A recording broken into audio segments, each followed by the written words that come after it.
दोस्तों नमस्कार। आज आपका दोस्त जगदीश सांकला एक बार फिर हाजिर है एक नई कहानी लेकर। कहानी का शीर्षक है नारी का सम्मान, लक्ष्मी का सम्मान। जी हाँ दोस्तों, बिल्कुल सही। लक्ष्मी का सम्मान हर जगह पर, हर स्थान पर होना ही चाहिए, चाहे वो लक्ष्मी धन की हो या वो लक्ष्मी घर की। दोनों ही लक्ष्मी का अपने अपने जगहों पर सम्मान अनिवार्य है, और जो व्यक्ति लक्ष्मी का सम्मान नहीं करता, जिंदगी में उसका सम्मान कहीं पर भी नहीं होता, चाहे वो घर हो, परिवार हो, समाज हो, देश हो। इसलिए लक्ष्मी का सम्मान और नारी का सम्मान होना अनिवार्य है। जी हाँ दोस्तों, मेरी बात नारी सम्मान की, नारी के रूप में, चाहे वो बेटी हो, बहन हो, पत्नी हो या माँ, उसका सम्मान बहुत जरूरी है।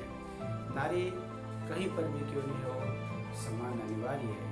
उसका रेस्पेक्ट, ड्यू रेस्पेक्ट मिलना ही चाहिए। ज़्यादातर ये देखा गया है दोस्तों, जब किसी महिला की शादी होकर, जब किसी लड़की की शादी होकर वो ससुराल में आती है, कुछ दिनों के बाद में उसके साथ में वैसा बिहेव नहीं किया जाता जैसा वो चाहती है। उसका सम्मान होना चाहिए, ऐसा सम्मान नहीं किया जाता। और चूंकि हमारा देश पुरुष प्रधान देश है, और पुरुष ये सोचता है कि जिस लड़की से मैं शादी करके लेकर आया हूँ वो तो मेरी जूती के बराबर है, मेरे पैर की जूती है। जी हाँ दोस्तों, ये बात गलत है। क्योंकि आप उस पिता के बारे में सोचिए, उस पेरेंट्स के बारे में सोचिए, जिन्होंने उस लड़की को 21 से 25 साल तक बड़ा करने के पश्चात उसको अन्यत्र घर में सौंप देते हैं, अन्यत्र भेज देते हैं, और दूसरे घर की निस्वार्थ सेवा करने के लिए।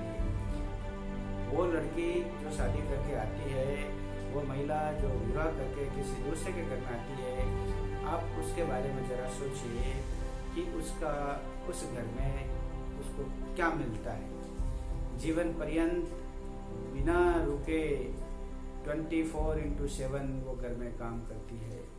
बदले में उसको क्या मिला और क्या दिया जाता है? एटलीस्ट उसका सम्मान जरूरी है, चाहे वो माँ हो, बहन हो, बेटी हो या पत्नी हो। जो महिला घर में है वो 24/7 कार्य करती है। उसके लिए ना कोई संडे होता है, ना हॉलीडे होता है, और न ही उसको कोई मेहनता ना दिया जाता है। जी हाँ दोस्तों, हमेशा नारी को लोग अपने पैरों की जूती समझते हैं, जो गलत है। आप समझिए, हर व्यक्ति ये मानता है कि अब इस लड़की से, इस महिला से मैंने शादी कर ली, इसके ऊपर मेरा पूरा अधिकार है, यानी इसके ऊपर मैं जो चाहूँ, जैसे चाहूँ वैसा बिहेव करूँ। वो गलत है, बिल्कुल गलत। महिला को, चाहे नारी हो, चाहे बेटी हो, चाहे पुत्री हो, चाहे बहन हो, उसका हमेशा उस घर परिवार में एक आदर की दृष्टि से देखा जाना चाहिए। उसका आदर, जिस घर में नारी की पूजा होती है, उस घर में देवता का निवास होता है। जिस घर में नारियों की पूजा होती है, उस घर में देवताओं का स्थान होता है। और वैसे भी नारी लक्ष्मी का रूप, और लक्ष्मी का कोई अनादर कैसे कर सकता है? और जो लक्ष्मी का अनादर करता है, उसका कहीं पर भी सम्मान नहीं कर सकता। और यदि वो ऐसा चाहता है कि मेरा सम्मान हो, कोई भी व्यक्ति, तो अपने घर में सबसे पहले नारी को पूछना शुरू कीजिए। नारी की, मैं ये तो नहीं कहता कि उसका मंदिर बना के उसकी पूजा कीजिए, लेकिन उसके सम्मान जरूर कीजिए। मेरी कुछ छोटी सी ब्रीफ कहानी है जो इससे रिलेटेड है दोस्तों। एक पिता जिसकी 2 पुत्रियाँ थी, मात्र 2 पुत्रियाँ होने की वजह से उसने अपनी पुत्रियों को बड़े लाड प्यार से पढ़ा। उनकी सारी खुशियाँ जो उन्होंने मुंह से मांगा वो सब पूरा किया। हर एक इच्छा पूरी कर। मन में एक ही ख्वाब था, मेरी इन दोनों पुत्रियों का विवाह एक बहुत शानदार है, एक ऐसा लड़का ढूंढूंगा जो मेरी बच्चियों की हर इच्छा पूरी करे, कहीं कोई ने जीवन में कष्ट ना हो।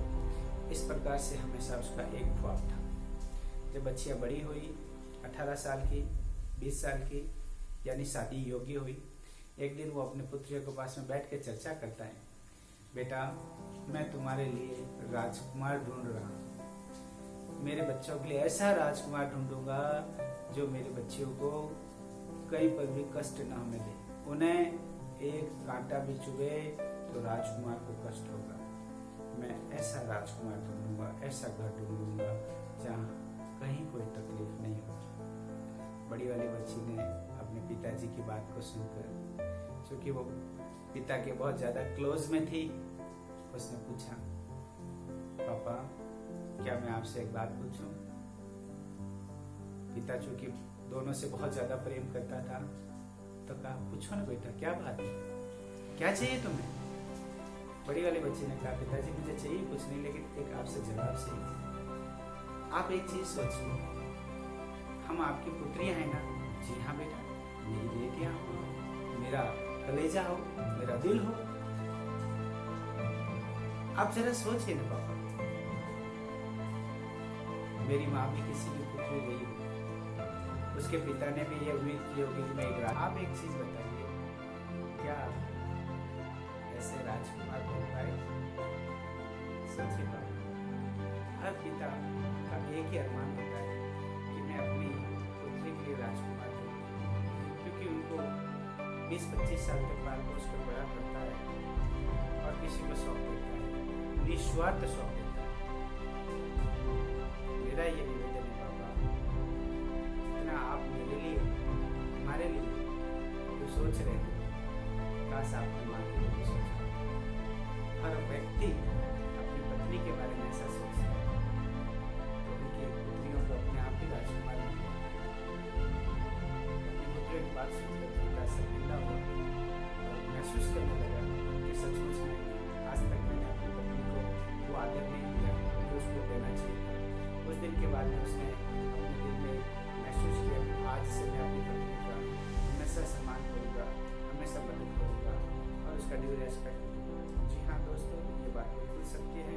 नारी का सम्मान होना चाहिए, घर की लक्ष्मी का सम्मान होना चाहिए। नारी चाहे वो किसी के रूप में हो, चाहे बेटी, बहन, माँ और पत्नी के रूप में हो, सबका सम्मान जरूरी है और हर स्थान पर नारी का सम्मान जरूरी है। दोस्तों, मेरी बात यदि आपको अच्छी लगी हो तो जरूर शेयर करें, आगे अपने मित्रों में, अपने दोस्तों में इसको शेयर कीजिए। मेरे चैनल को सब्सक्राइब कीजिए ताकि और नया वीडियो जब भी मैं बनाऊं सबसे पहले आप तक पहुंचे। मेरा आपसे यही कहना है दोस्तों, हर कोई बात जो अच्छी लगती है उसे अपने दिल के अंदर ना रखें, उसको आगे शेयर करनी चाहिए, लोगों को बताना चाहिए ताकि लोगों को भी ये सीख मिले, उन्हें एक समझ आए कि वास्तव में हमें ऐसा करना चाहिए। बात अच्छी लगती है जरूर शेयर करना। हम हर चीज का प्रमोशन करते हैं, मेरी बात भी अच्छी लगे तो जरूर प्रमोशन कीजिए, मेरे चैनल को सब्सक्राइब कीजिए। धन्यवाद, जय हिंद।